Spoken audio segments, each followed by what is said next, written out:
আসসালামু আলাইকুম, মোহসেনা শাওন আপনাদের সবাইকে আমন্ত্রণ জানাচ্ছি এনটিভি দেশের খবরে। ক্রাউন সিমেন্ট শিরোনাম দেখছিলেন, এবার পুরো খবর।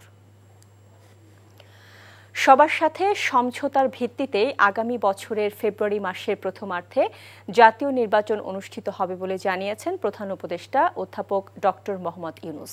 দুপুরে জাতীয় ঐকমত্য কমিশনের সভায় প্রধান উপদেষ্টা আরও বলেন, স্বৈরাচার যাতে আর না আসতে পারে সেজন্যই সংস্কার প্রয়োজন। ভবিষ্যতে স্বৈরাচার আসার সব পথ এই সংস্কারের মাধ্যমে বন্ধ করতে হবে। আমাদের এত সংস্কার কেন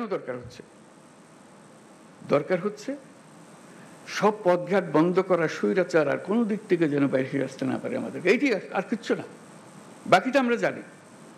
স্বৈরাচারের রাস্তাগুলো বন্ধ করে দেওয়া, প্রত্যেকটা, কোনো দিক থেকে সে যেন আর বাইরে না পারে। তো সেই স্বৈরাচারকে বন্ধ করতে হলে আমাদেরকে সব একমত হয়ে এটা করতে হবে। দ্বিমতের কোনো জায়গা এখানে নাই। এখান থেকে আমাদেরকে নির্বাচন পর্যন্ত কিভাবে নিয়ে যাবেন, যাতে এই উৎসবের মধ্যেই নির্বাচনটা হয়ে যাবে, ভেতরে কোনো রকমের দুশ্চিন্তা রেখে যেন আমাদেরকে নির্বাচনে ঢুকতে না হয়। আমরা উৎসব এখান থেকে সৃষ্টি হবে, এই উৎসব নিয়েই নির্বাচন হবে এবং নির্বাচন ফেব্রুয়ারির প্রথমার্ধেই হবে। নির্বাচন কমিশনের সংসদীয় আসনের সীমানা পুনর্বিন্যাসের প্রতিবাদে বাগেরহাটে জেলা প্রশাসক, নির্বাচন অফিস সহ সরকারি অফিস ঘেরাও করে অবস্থান কর্মসূচি পালন করছেন স্থানীয়রা। সকালে সর্বদলীয় সম্মিলিত কমিটির নেতাকর্মীরা জেলা প্রশাসকের কার্যালয় ও নির্বাচন অফিস ভবন সহ বিভিন্ন সরকারি অফিসের সামনে অবস্থান নেয়।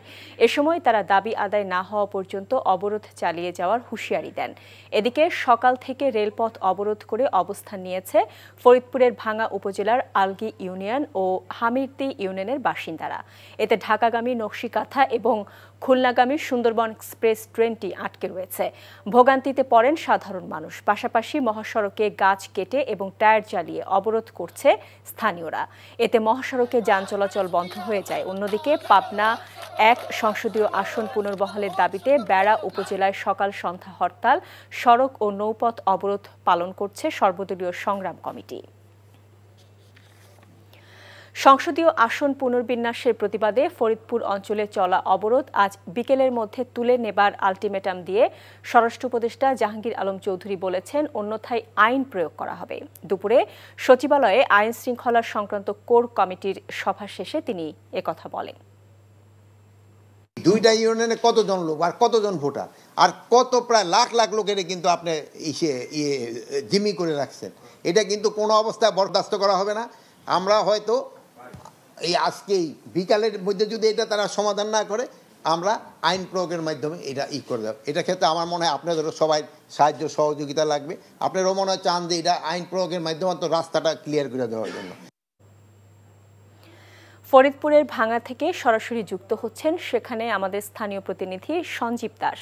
সঞ্জীব, মহাসড়ক থেকে না সরলে বল প্রয়োগের কথা বলেছেন স্বরাষ্ট্র উপদেষ্টা। এখনো কি অবরোধ অব্যাহত রয়েছে?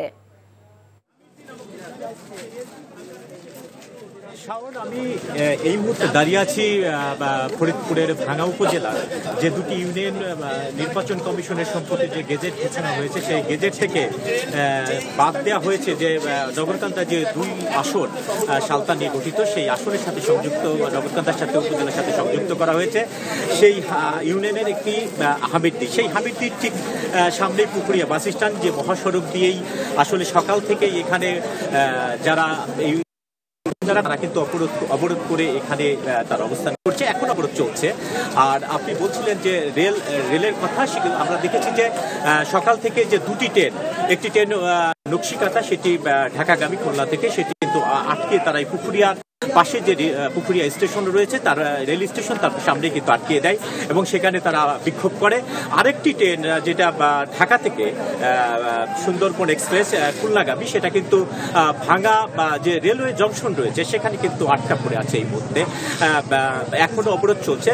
তাদের যে 5ম দিনের যে অবরোধ কর্মসূচি, আজকে সেটা 5ম দিনের 2য় দফায় তারা কালকে যে সাংবাদিক সম্মেলন করে বলেছেন যে আগামী যে 3 দিন যে ধর্মঘট নতুন করে ঘোষণা করেছে তার কিন্তু আজকে পঞ্চম দিন। সেই পঞ্চম দিনেও কিন্তু আমরা দেখেছি যে ধর্মঘটের যে চিত্র সেখানে কিন্তু কোনো পরিবর্তন নেই। সকাল থেকেই রাস্তাতে তারা অবরোধকারীর অবস্থান নিয়েছেন এবং অবরোধকারীরা তারা বলছেন যে যতক্ষণ পর্যন্ত দাবি না আদায় হবে ততক্ষণ পর্যন্ত তারা রাজপথে থাকবেন। আর আইন শৃঙ্খলা বাহিনীর তারা কিন্তু এই বিষয়টি পর্যবেক্ষণে রাখছেন। আর আমি কথা বলেছিলাম ফরিদপুরের ভাঙ্গা উপজেলার নির্বাহী কর্মকর্তার সাথে, তিনি যেমনটা বলেছেন যে অবরোধকারীদের রাস্তা থেকে সরে যেতে অনুরোধ করেছেন এবং তারা যদি এটা না হয় তাহলে আইন শৃঙ্খলা বাহিনীর রাস্তার যে গাড়ি ঘোড়া যে নিয়ন্ত্রণ করার জন্য যে পদক্ষেপ গ্রহণ করা দরকার তারা নেবে।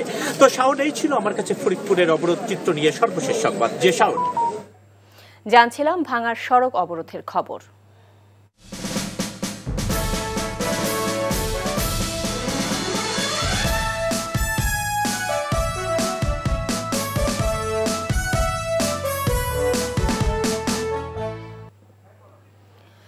রাজশাহী বিশ্ববিদ্যালয় কেন্দ্রীয় ছাত্র সংসদ রাকসু ও সিনেটে ছাত্র প্রতিনিধি পদে প্রতিদ্বন্দ্বিতাকারী প্রার্থীদের মধ্যে লটারির মাধ্যমে ব্যালট নম্বর প্রদান করা হয়েছে।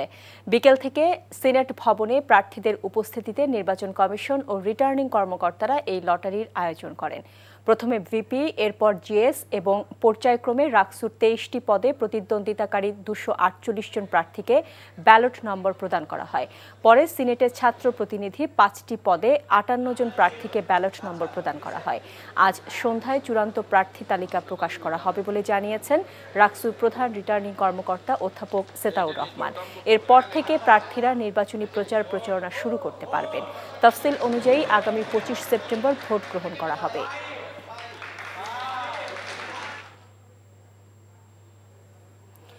এই মুহূর্তে রাজশাহী বিশ্ববিদ্যালয়ের ক্যাম্পাসে আছেন আমাদের সিনিয়র করেসপন্ডেন্ট শমা সাজু। আমরা সরাসরি যুক্ত হচ্ছি তার সাথে। সাজু, প্রচারণা সম্পর্কে কি তথ্য আপনার কাছে রয়েছে আমাদের জানাবেন।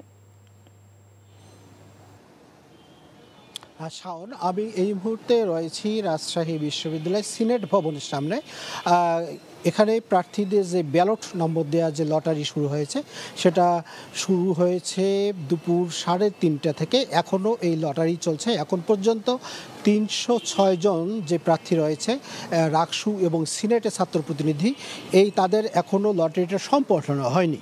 এই লটারি সম্পন্ন হবার পরে ব্যালট নম্বর সহ চূড়ান্ত প্রার্থী তালিকা প্রকাশ করা হবে সন্ধ্যার পরে, এমনটি আমাদেরকে জানিয়েছেন এখানকার যে প্রধান নির্বাচন কমিশনার এবং প্রধান রিটার্নিং কর্মকর্তা।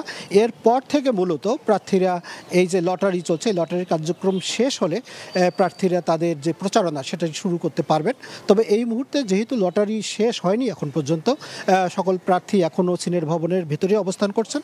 তারা তাদের যে এই প্যানেলের যে অন্যান্য পদের যে প্রার্থীরা আছে 23টি, রাকসুর আপনি জানেন রাকসুতে 23টি পদ রয়েছে। এই 23টি পদে মোট প্রতিদ্বন্দ্বী প্রার্থী রয়েছে 248 জন। এই 248 জন প্রার্থীর যে ব্যালট কোন নাম্বার কার কি সিরিয়াল হবে সেটা যখন শেষ হবে তারপর এই সিরিয়াল নিয়ে তারা এইখানে বের হবেন, তখন তারা জনসংযোগ শুরু করতে পারবেন। এবং এই মুহূর্তে রাজশাহী বিশ্ববিদ্যালয় ক্যাম্পাসে ঝিরিঝিরি বৃষ্টি হচ্ছে।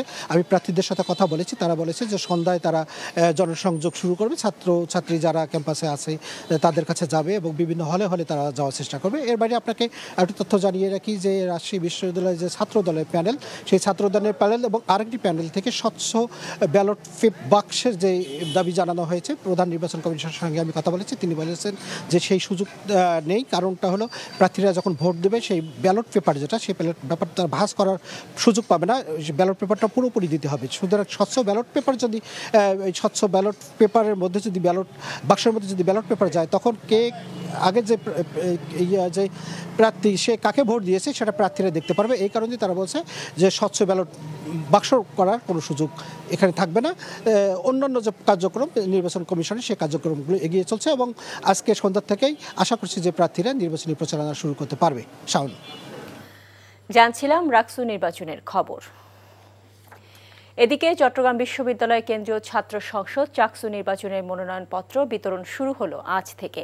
সকাল থেকে চাকসু ভবনে মনোনয়নপত্র বিতরণ শুরু করেন নির্বাচন পরিচালনা কমিটি। এর আগে গত ২৮শে আগস্ট চাকসু নির্বাচনের তফসিল ঘোষণা করেন নির্বাচন পরিচালনা কমিটির সভাপতি অধ্যাপক ডক্টর মনির উদ্দিন। ঘোষিত তফসিল অনুযায়ী ১৭ই সেপ্টেম্বর মনোনয়নপত্র জমা দেওয়ার শেষ দিন। ২৫শে সেপ্টেম্বর চূড়ান্ত প্রার্থী তালিকা প্রকাশ এবং ১২ই অক্টোবর ভোট গ্রহণ হবে। জাহাঙ্গীরনগর বিশ্ববিদ্যালয়ে আপাতত হচ্ছে না বিজয় এবং আনন্দ মিছিল। নবনির্বাচিত ভিপি আব্দুর রশিদ জিতু জানান, ভোট গণনার সময় মৃত্যুবরণ করা শিক্ষক জান্নাতুল ফেরদৌসের সম্মানে তারা বিজয় মিছিল করছে না। অন্যদিকে ইসলামী ছাত্র শিবিরের পক্ষ থেকে জানানো হয় তারা কোনো বিজয় মিছিল করবে না। এছাড়াও নেই তাদের অন্য কোনো কর্মসূচি। এদিকে পূর্ব ঘোষণা অনুযায়ী ছুটিতে থাকায় প্রশাসন এবং একাডেমির সকল কার্যক্রম বন্ধ রয়েছে। ক্যাম্পাসের পরিবেশ স্বাভাবিক রাখতে মোতায়েন রয়েছে আইনশৃঙ্খলা বাহিনীর সদস্যরা।